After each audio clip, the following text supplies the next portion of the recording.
대전 IEM 국제학교발 대규모 집단 감염이 전국으로 확산되고 있습니다.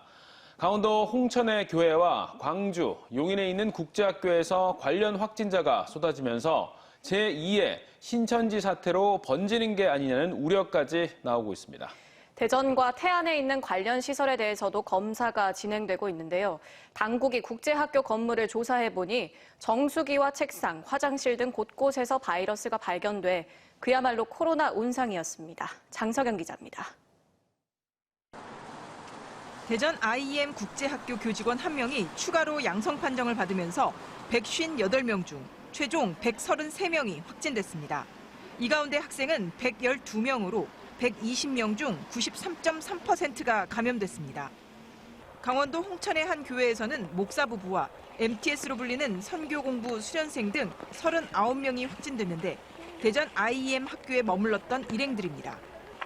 대전에 있다 공간 부족으로 옮겼다고는 밝혔지만 대전에서 의심 증상자가 나오자 피신성 수련을 갔을 가능성을 조사 중입니다.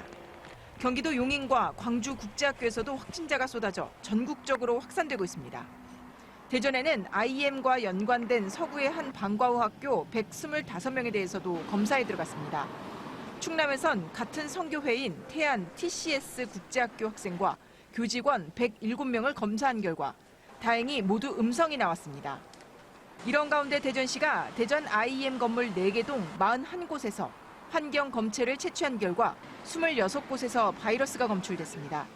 정수기와 화장실 문고리, 식당과 강의실, 교탁과 책상 등 건물 내부 대부분이 감염된 상태. 바이러스의 온상인 셈입니다. 대전시는 최초 감염원으로 국제학교 재학생 외에 홍천으로 간 MTS 수련생들과의 연관성과 선교라는 공통점을 갖고 있는 BTJ 열방센터와의 관련성도 조사 중입니다. 12월 달에는 BTJ와 관련한 그러한 확진자들이 많이 발생을 했어요. 선교 활동을 목적으로 하니까 혹시나 MTS 쪽에서 계신 분들 중에서 이쪽과 관련된 사람이 있지 않나에 대해서도 염두를 두고 또한 학생들이 인근 가게를 수시로 방문했을 것으로 보고 주민들과 이 지역 방문자들에게 한밭체육관 선별 진료소를 찾아 검사를 받을 것도 당부하고 있습니다. 당국은 법적 처벌을 위한 검토도 시작했습니다. 일정 금액을 받고 기숙하면서 검정고시 대입 시험 준비를 했기 때문에 학원법에 입각해 조치를 할지 종교단체로 조치를 할지 판단 중입니다.